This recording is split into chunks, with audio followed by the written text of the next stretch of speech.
Healthy choices, helping you live healthier. Sponsored by Intermountain Health. We're talking now about preventing your child from getting injured or even killed from falling out of an open window. Michelle is a child safety technician from Intermountain Primary Children's Hospital, and she's here alongside Tariq and Shayna and their daughter Jazz.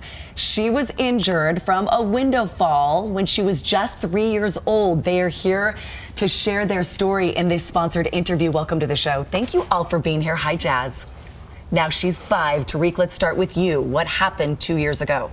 Yeah, it was just a summer day, kicking it off in Memorial Day weekend. We went to the pool, had a great day. When we got home, we're putting her down for her bedtime as normal.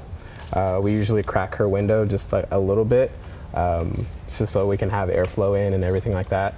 She slept in her own room, in her own bed, and at that time, I think something happened outside, and she got curious. So she went over to the window and pushed on the screen, and when she pushed on the screen, she fell through the window. And luckily my car was parked underneath the window, so she fell through the window, hit the car, bounced off the car into the garage, and then that's the thud that we heard. And when I heard that thud, I ran over to her room to check on her first to see if she was there. Looked at her bed, she wasn't there. Looked out the window, and I could see the curtains move a little bit. So immediately I ran downstairs and like yelled as I'm running down, the Jazz just fell out the window. So once we got there, like once I got to her, she was in between my car and the garage, and she had just like a little bit of dirt and a little bit of blood on her face, but she was conscious and she was moving, she was kind of moaning. So picked her up and brought her into the house, and we both saw her and we're like, we need to get her to the hospital as soon as possible. Shayna, pick up the story from there. Yeah. She's rushed to the hospital. What are her injuries? Yeah, so we get to Riverton Hospital. There they treat her as a trauma. So the first thing they did was a CT scan of her head. That revealed that she had a small skull fracture and a brain bleed. So because of that, we were then transferred up to Primary Children's Hospital, and they did some more follow-up x-ray scans to make sure she didn't have any additional injuries. Those x-rays didn't show she had any additional broken bones. We did stay overnight at Primary Children's. The worst part for Jazz is she was placed in a C-collar, and she absolutely hated the C-collar. Once they cleared her of the C-collar the following day, we were able to go home later that day. Follow-up care, she was on a very strict concussion protocol that required 2 feet on the ground at all times for the whole summer. So for a 3-year-old to have 2 feet on the ground at all times was pretty difficult. No, she's a busy girl. Yes. No swimming, no playgrounds. She couldn't ride a bike.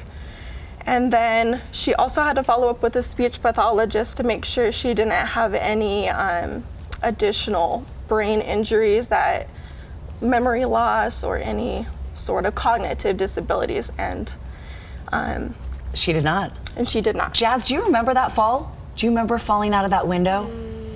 No. I'm glad. I'm glad you don't remember. Michelle, how often do these accidental open window falls happen? It happens actually quite a bit. Primary Children's treats about 28 kids a year for window falls like this. It's really common this time of year, especially as Tariq said, kids get curious. They want to see what's going on when it's outside, see what's happening. So we recommend not opening the window more than 4 inches, just a little bit so that kids can stay safe inside. We actually have window clings that we're offering right now that people can get from primarychildrens.org/safety. That's a great visual for parents and adults to see that 4 inches. Let's share some of those additional tips for preventing these window falls. You say keep the windows closed and locked. Before opening a window, make sure it's inaccessible to children. Those little fingers, they can get in there and figure it out. They can. They really can. So a few tips that we have. One is keeping things that kids can climb on away, furniture and things away from windows. If you can, put a lock or a block, some kind of thing on the window so that it can't open more than those 4 inches. And then just supervising kids when windows are open. And then again, we've got those clings that people have as a great visual for what that 4 inches means. I'm so glad you're talking about it right now, because it's cool enough that everybody's opening those windows right now. And I'm sure you two did the same thing. I mean, it's cool outside. Let's let some airflow in. And then you never know what can happen. Right. It's like this. So fast. And like Tariq said, those screens can pop out and kids can fall so fast. Okay, you two, how's she doing now? It's great. She's doing great. great. She learned how to ride her bike like not that long ago, and it only took her maybe like 30 minutes to figure it out. And now she's speeding down the driveway, obviously with the helmet on. Oh, yes, of course. Put that helmet on. How are you feeling now, Jazz? Good. Do you feel good? Mm-hmm. Okay, are you careful around windows now?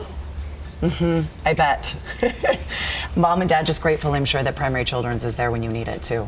Yes. So glad that she's okay. Thank you all for being here. If you would like more information, I love that we're doing this on the show today because, again, warm temperatures all week long. If you're opening those windows, get that free 4-inch rule window reminder from Intermountain Primary Children's Hospital if you go to the website on your screen.